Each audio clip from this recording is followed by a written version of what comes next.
भाग्यम फलति सर्वत्र न विद्या न च पौरुषम।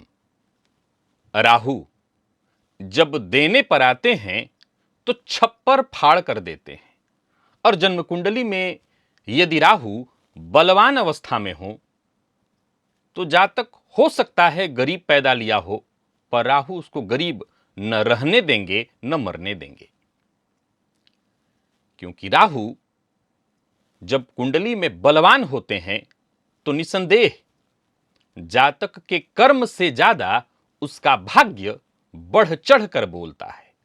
नमस्कार प्रिय दर्शकों, आज राहु की चर्चा है। ऐसे राहु की चर्चा जिन्हें हम सर्वाधिक पापक ग्रह कहते हैं, जिन्हें हम छाया ग्रह कहते हैं, जिन्हें हम मायावी ग्रह कहते हैं, जिन्हें हम सर्वाधिक अशुभ ग्रह कहते हैं। ये राहु जब कुंडली में शुभ ग्रहों के साथ युति बनाते हैं तो एक दुर्योग का निर्माण कर देते हैं। लेकिन क्या आप जानते हैं कि यही राहु आपको अचानक बड़ी सफलता और अप्रत्याशित धन संपदा भी दिला सकते हैं। आज हम जानेंगे राहु से जुड़े ऐसे ही 20 शक्तिशाली महाधनदायक योग की, जिसका आपकी जन्म कुंडली में होना इस बात की सूचना है कि राहु जो कि इस कलयुग के राजा कहे गए हैं, आप पर मेहरबान है। अब एक ज्योतिषी होने के नाते मैं ये तो नहीं कह सकता कि आप पुरुषार्थ करना छोड़ दीजिए, लेकिन हां ये जरूर कहूंगा कि अगर जन्म कुंडली में इनमें से एक भी योग मिल रहा है तो ये तय जानिए भाग्य आपका आपसे आगे आगे चल रहा है, दौड़ रहा है। बस भाग्य का साथ देना शुरू कर दीजिए, आपका भाग्य आपका साथ देने के लिए तैयार बैठा है। चलिए चर्चा प्रारंभ करते हैं। अपनी जन्म कुंडली को खोलिए, क्योंकि 20 ऐसे योग की चर्चा है। बीते दिनों मैंने शुक्र की चर्चा की थी, आज राहु की है।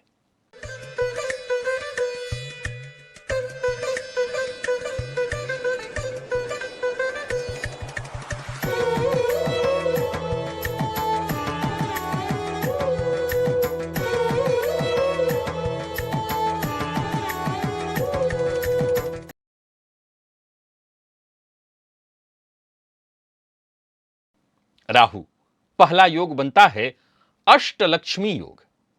यह अष्टलक्ष्मी योग और भी तरीके से बनता है, पर राहु वाला सुनिए। प्रिय दर्शकों, जन्म कुंडली में जब राहु शुक्र के साथ कुंडली के दूसरे या 11वें भाव में होते हैं, तो जैसा कि मैंने शुक्र वाले में चर्चा करके बताया था कि जब शुक्र राहु का संबंध बने तो निसंदेह ये जातक को चारित्रिक रूप से कमजोर कर देते हैं, कर सकते हैं, विलासी बना देते हैं। लेकिन ज्योतिष शास्त्र के मर्मज्ञ कहते हैं ये अचानक अपार धन, विलासिता और सुख सुविधा देने वाला योग माना जाएगा। राज सिंहासन योग ये राहु देते हैं, और आज के इस कलयुग में तो राज सिंहासन राहु ही दे सकते हैं। अगर जन्म कुंडली के दशम में राहु वृषभ, मिथुन, तुला या कुंभ में बैठे हो बली अवस्था में, और विशेष करके बली कैसे माने जाएंगे, जब इन राशियों के राशिपति बली अवस्था में हो तो आपको निसंदेह राजनीति या प्रशासन में उच्च पद और सम्मान अवश्य प्रदान कराएंगे। वैदेशिक लक्ष्मी योग, जी हां, विदेश से जुड़कर के और विशेषकर विदेश से जोड़कर बड़ा धन देने वाला ये राहु ही है। 12वें भाव का राहु यदि वृषभ राशि में हो अथवा मिथुन में हो, कन्या में हो, कुंभ में हो, तो भी जातक को विदेश से व्यापार, विदेश से जोड़कर बड़ा अर्थ लाभ कराता है। तुला में भी हो तब भी बड़ा अर्थ लाभ कराएगा। राहु बुध कुबेर योग, यह कुबेर योग और ग्रहों से भी बनता है, राहु भी बनाते हैं।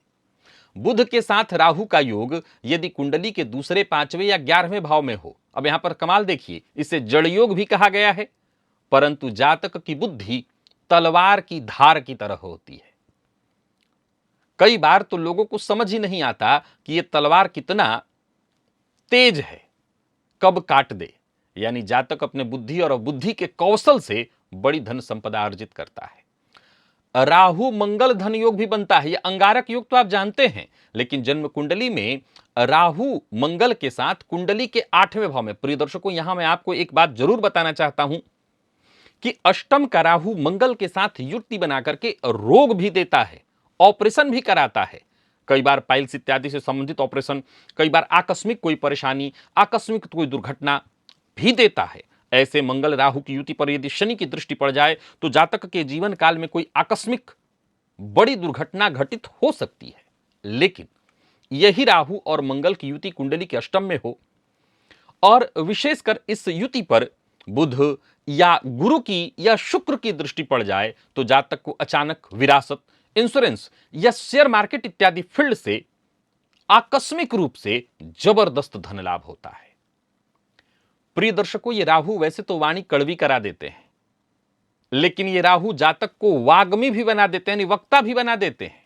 जन्म कुंडली के तीसरे में राहु बली अवस्था में हो, वृषभ के हो, मिथुन के हो, तुला के हो, कुंभ के हो, धनु में भी हो, कन्या में भी हो, तो जातक मीडिया, संचार या लेखन के क्षेत्र में असाधारण सफलता और आर्थिक लाभ पाता है। राहु केवल दुर्भाग्य नहीं वरन सौभाग्य योग भी देते हैं। राहु यदि कुंडली के नवम भाव में वृषभ में हो, कन्या में हो या तुला में हो या मिथुन में हो, कुंभ में हो, प्रिय दर्शकों धनु में भी हो और गुरु की अच्छी स्थिति हो, तो जातक धर्म आध्यात्म का भले ही थोड़ा चोला ओढ़े रहे, लेकिन इन क्षेत्रों से जबरदस्त धन लाभ अर्जित करता है। शिक्षा के क्षेत्र से भी अप्रत्याशित लाभ अर्जित करता है। ऐसा जातक स्कूल, कॉलेज या इसी तरह के शिक्षण संस्थाओं को जोड़कर या जुड़कर या इसको खोलकर बड़ा पैसा कमाता है। कालसर्प, अब के समय में इसका विशेष खंडन होने लगा है कि कालसर्प होता भी है कि नहीं होता है। मैं इस पचड़े में न डालूंगा न डराऊंगा। मैं सिर्फ कहना चाहता हूं कि राहु केतु के मध्य, और इसे लोग प्रायः नहीं मानते, शर्त और सूत्र इतना ही है कि राहु केतु के मध्य। अब इस सूत्र में इतना विरोधाभास इसलिए उत्पन्न हुआ कि बीच में लोगों ने डराना शुरू होकर दिया, एक भी ग्रह बाहर है तो आंशिक कालसर्प इत्यादि इत्यादि इत्यादि। लेकिन ये कालसर्प धन वृद्धि योग बना देता है। कब? जब ये योग कुंडली के तीसरे नौवें भाव में हो, यानी राहु तीसरे में हो, केतु नौवें में हो, 10वें चौथे में भी हो, तब भी, यानी दसम का राहु बली अवस्था में हो तो चौथे का केतु होगा, जो थोड़ी देर पहले मैंने कहा आपको जातक को राजनीति इत्यादि में सफलता।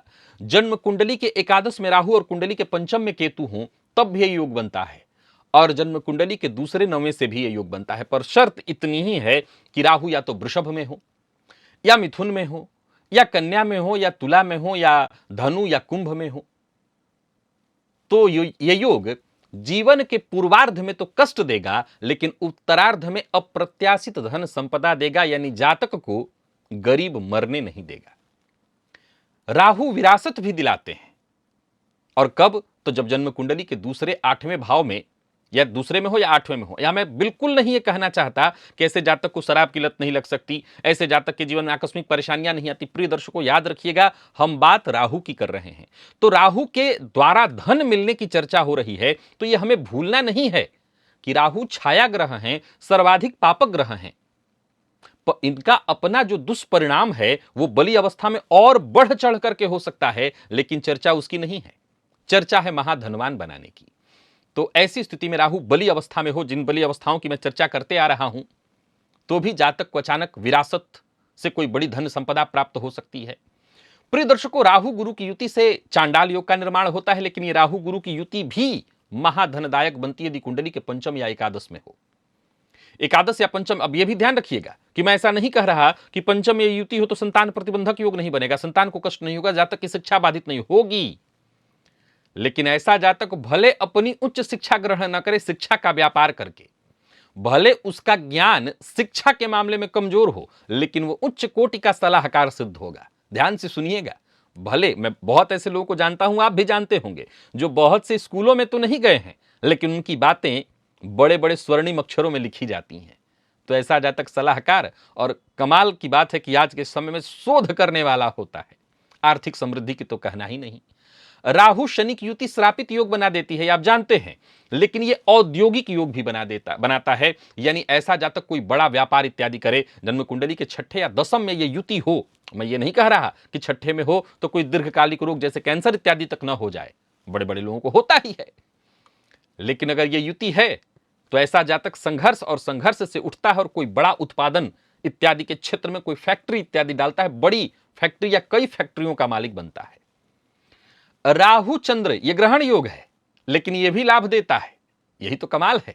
जन्म कुंडली में राहु दूसरे, चौथे या 11वें भाव में हो। बस शर्त क्या है कि चंद्रमा की स्थिति भी थोड़ी मजबूत हो और राहु भी अच्छी स्थिति में हो, तो जातक को होटल, खाद्य, पेय पदार्थ इत्यादि से संबंधित जो उद्योग हैं उसमें बड़ी सफलता हासिल होती है।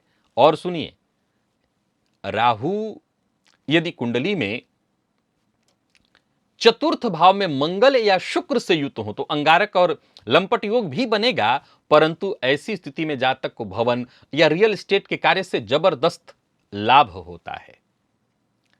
राहु तकनीक योग भी बनाते हैं।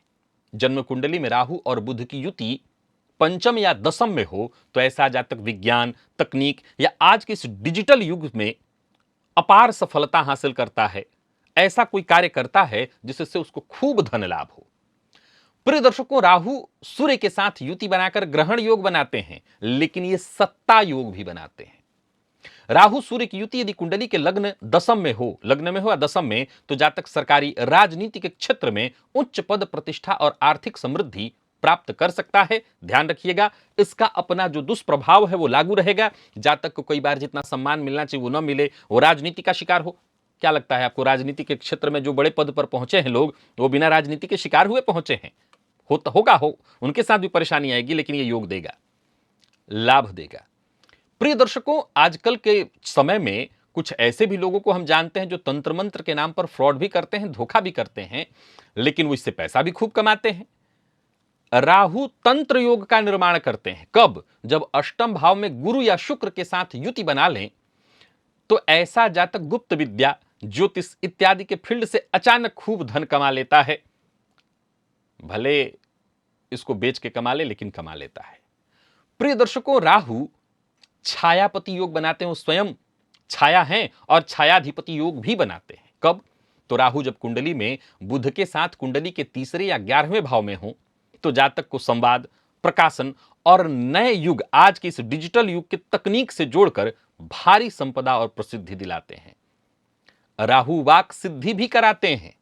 जन्म कुंडली में राहु दूसरे भाव में उच्च राशि यानी वृषभ में, मिथुन में या कन्या में या तुला या फिर धनु या कुंभ में हो तो जातक की वाणी में भाषण कौशल अब जबरदस्त होता है और ऐसा जातक अपने वाणी के दम पर अप्रत्याशित धन हासिल करता है। प्रिय दर्शकों, राहु अंतरराष्ट्रीय ख्याति योग भी देते हैं। राहु जब कुंडली में नवम या द्वादश भाव में हो, ध्यान रखिएगा, 12वें का राहु कारागार योग भी देता है, तो जातक को विदेशी व्यापार या पर्यटन से जुड़ करके या शिक्षा के व्यापार से जुड़ करके खूब जबरदस्त लाभ होता है। यह अलग बात है कि ऐसे जातक कोर्ट कचहरी के चक्कर भी काटते हैं।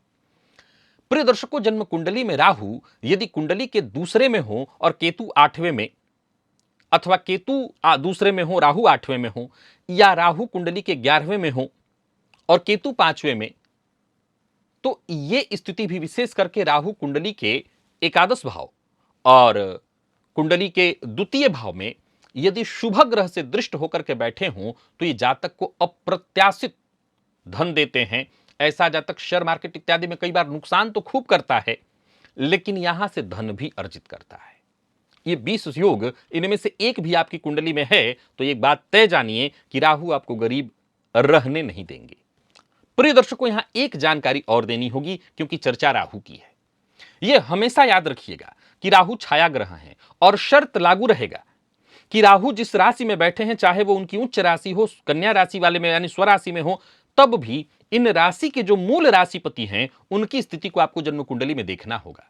अगर ये ग्रह कमजोर अवस्था में हैं तो फिर जो मैंने ये सूत्र आपको बताए हैं, संभवतः इसका संपूर्ण प्रभाव आप नहीं देख पाएंगे। लेकिन अगर आपकी जन्म कुंडली में राहु के पास भी बल है और राहु जिस राशि में बैठे उस राशि का राशिपति भी बलवान है, तो मैं लिख के देता हूं, आप लिख के रख लीजिए। गरीब भले ही पैदा हुए हों, राहु गरीब मरने नहीं देंगे। और अगर आपकी जन्म कुंडली में इनमें से कोई योग है, उसे आप सक्रिय करना चाहते हैं, तो काल भैरव की आराधना करिए, भोलेनाथ की आराधना करिए, ओम राम राहवे नमः इस मंत्र का जप करिए और राहु को जागृत करिए। राहु अच्छी स्थिति में है तो गोमेद भी धारण किया जा सकता है, लेकिन मैं रत्न धारण करने के मामले में सदैव यही कहूंगा कि पहले अच्छे से राहु को समझ लिया जाना चाहिए। केवल डरना नीलम से नहीं, गोमेद से भी है। हो सकता है आपको सूट न करे, परंतु राहु की ऐसी एक भी स्थिति कुंडली में दिखाई पड़ती है तो ये तय जानिए, देर सबेर ही सही राहु आपको धन देंगे, खूब देंगे, और यूं समझ लीजिए कि आपका भाग्य साथ अवश्य देगा। आज के लिए बस इतना ही, इजाजत दीजिए, पुनः मुलाकात होगी। तब तक के लिए नमस्कार।